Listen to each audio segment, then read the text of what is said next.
Hello, everyone, and welcome to today's webinar. We're going to be going over some compliance pitfalls related to solo 401k plan. Welcome to today's Thank you everyone for joining. We're going to be going over so please, as always, ask away in the comments, and I appreciate everyone taking time to join. We're going to be fielding some comments, so go ahead and ask questions.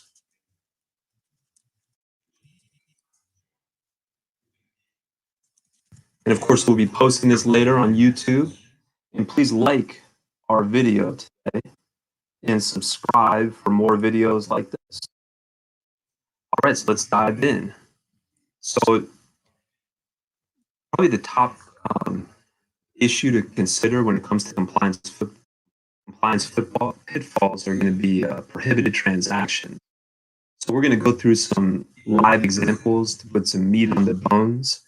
But let's start with the basics. So the basics are always going to be you need to have a transaction involving a disqualified person and your solo 401k plan. So let's review what that means. So in terms of a disqualified person, that's going to be you, your parents, your kids. So it's going to be, up and down the family tree. Then you've also got entities controlled by you. So that's going to be like an LLC, say that's owned by your spouse, or an LLC that's owned by you.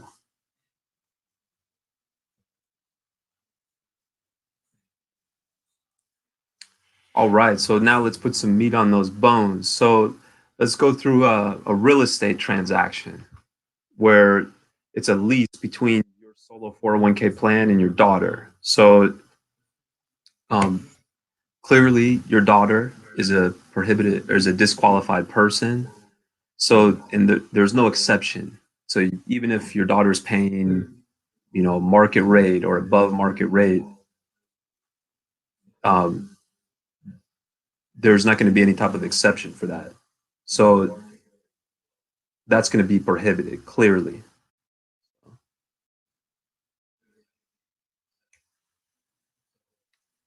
All right. Let's look at another example here. Let's say it could be a sale of property between a plan and a disqualified person. So we've got an example here of Jay. He holds a parcel of land in his self-directed solo 401k. So he now wants to build his retirement home on the property. Well, that's not going to fly. You cannot buy a piece of property with your solo 401k and develop it to build your retirement home. So even though, if people might say, well, that's kind of counterintuitive, I'm doing this for my retirement, I'm using my retirement money. So why wouldn't the rules allow me to do that? And it's really just a function of you need to be investing your retirement money that's best for your retirement. It's not going to benefit yourself personally. So, and it's really also just a technical violation. It just meets all the elements of a prohibited transaction. So, and there's not going to be any exception. So you can't do it.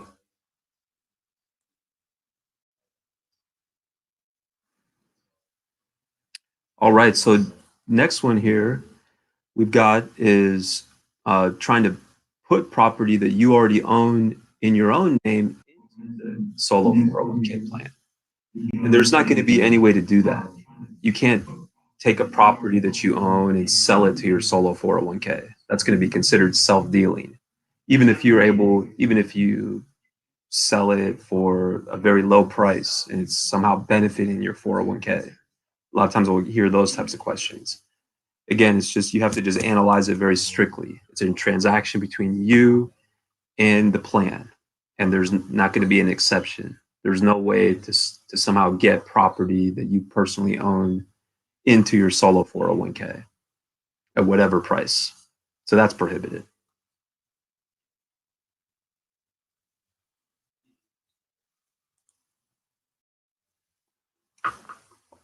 All right, so here we've got a scenario where Beth is using assets from her 401k plan to purchase 100,000 shares of a new private law practice.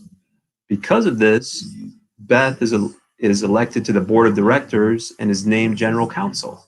Well, that's nice. Well, unfortunately, that's going to be prohibited because even though on the surface you may say, well, that's not a transaction between the 401k plan and a disqualified person. I mean, because she doesn't own, let's assume she doesn't own part of that law practice, it's owned by unrelated people. Um, the issue here is that she's personally benefiting. The argument's going to be, well, she's only making this investment because she wants to be elected to the board of directors. She wants to get herself a job as the general counsel. So that won't work. When you invest your money, you got to not only, the idea is that you are doing this to benefit your retirement. You're doing it to benefit your future self, not to benefit yourself now with a position on the board of directors and a general counsel job. So that's not going to be allowed. Sorry, Beth. So here we've got another example here of loaning your 401k to a disqualified person. So you're not going to be able to loan money to anybody on that disqualified party list. So you can't loan money to your mother, your father, your kids, all up and down the family tree. There's not going to be any type of exception. Now, of course, there is an exception for taking a 401k participant loan, and there's special rules to follow. It's got to be it's limited to a $50,000 loan. Excuse me, it's limited to 50% of the balance, not to exceed 50,000, and it's got to be documented as um, you know, as a loan. It's got to have a payment schedule. It's got to be payable either monthly or quarterly, equal payments of principal and interest. So, and those payments are spread out over a 5-year term. So here, though, there's no exception to loaning money to anyone on that disqualified party list.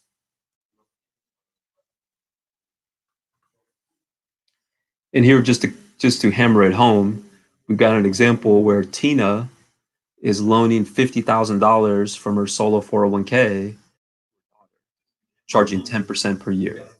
So even though that might be a great investment, you might say, right, because the daughter is going to loan or pay interest, it's not allowed. It meets all the elements of a prohibited transaction. There's no exception, so it's prohibited. And if you think about it too, maybe some of the logic behind that is going to be that, let's say your daughter doesn't pay you back. Are you really going to pursue your daughter the way that you would if it was really a unrelated person? Are you going to sue your daughter? Are you going to take your daughter to court as the trustee of your solo 401k plan? I think the regulators have, kind of the thinking behind that is the regulators have concluded that you wouldn't. So you're really not going to act in the best interest of your 401k plan. So that's another example of a prohibited transaction.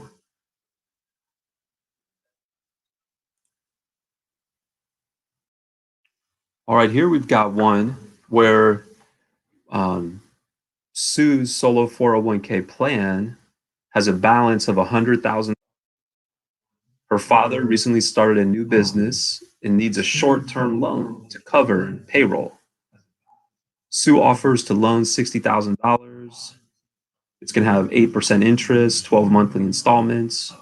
So let's break it down. So you've got a transaction between the plan and her father's business. So going back to the original slide, we talked, one of the categories of disqualified persons is going to be an entity that's owned by one of these disqualified persons.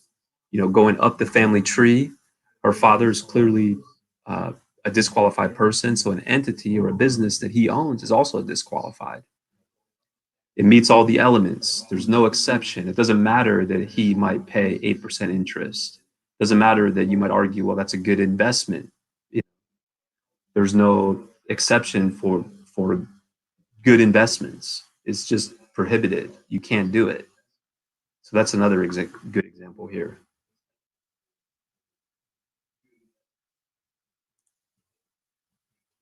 All right. Well, here we come to the roundabout transactions, or what sometimes people call step transactions. So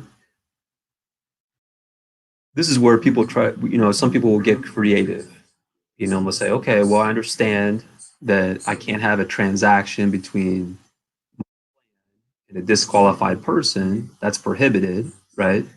But what if I, have a piece of real estate, say, that's owned by my 401k, and I want to sell it to a disqualified person. I want to sell it to my father. Well, so I call up my solo 401k, we remind them of the rules. So they come back and say, well, I found somebody else to sell it to. I'm going to sell it to this person, and then this person who's not a related party, right? And then this related party will turn around and sell it to my father. Well, the regulators are going to ignore that. That's a roundabout transaction. That's a step transaction. They're just going to ignore that step of selling it to that unrelated person and analyze it where the transaction is between the plan and the disqualified person. So they're going to analyze it. Okay, well, can you sell property from your 401k to your father? And the answer is no. So, in other words, the plan cannot do indirectly what cannot be done indirect. What cannot be done directly. So if you can't sell it directly to your father, you can't sell it to your father indirectly by selling it to this other unrelated person. So you definitely would get an A for creativity if you had that type of transaction, but you would get an F for compliance. So, and there's all types of ways you could analyze this with the roundabout transactions. I mean, you might have property that you own personally and you sell it to a third party and then have that third party sell it to your 401k. Again, you can't do that. And people might say, well, how can I detect that? How will I ever be found out? Which we never like to entertain those types of transactions because, we're all about compliance. But to answer it, though, it's actually not that hard because of the fact, for instance, that there's so many reporting requirements. And when it comes to who owns real estate, there's so much title records out there. So it'd be very easy to detect, in other words.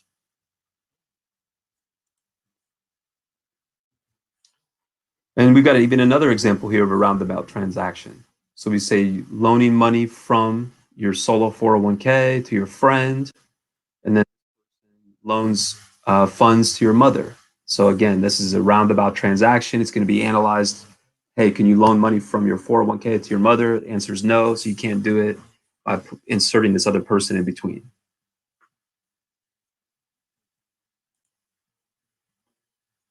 And then finally here on this last slide, we've got some more common prohibited transactions. So under the real estate heading, you've got using your solo 401k owned property as a security for a loan. So you can't put property up that's as collateral that's owned by your solo 401k to obtain a loan for yourself. Another example would be using the property for personal use. Let's say you own a rental property and no one's using it. You've got, it's in your town and you have out of town guests coming in and you want to let them stay there. The answer is no, you can't use it for personal use. Loaning solo 401k funds to your parents, that's a classic. The answer is no, it's a slam dunk. Loaning the solo 401k funds to your business, again, you can't do it.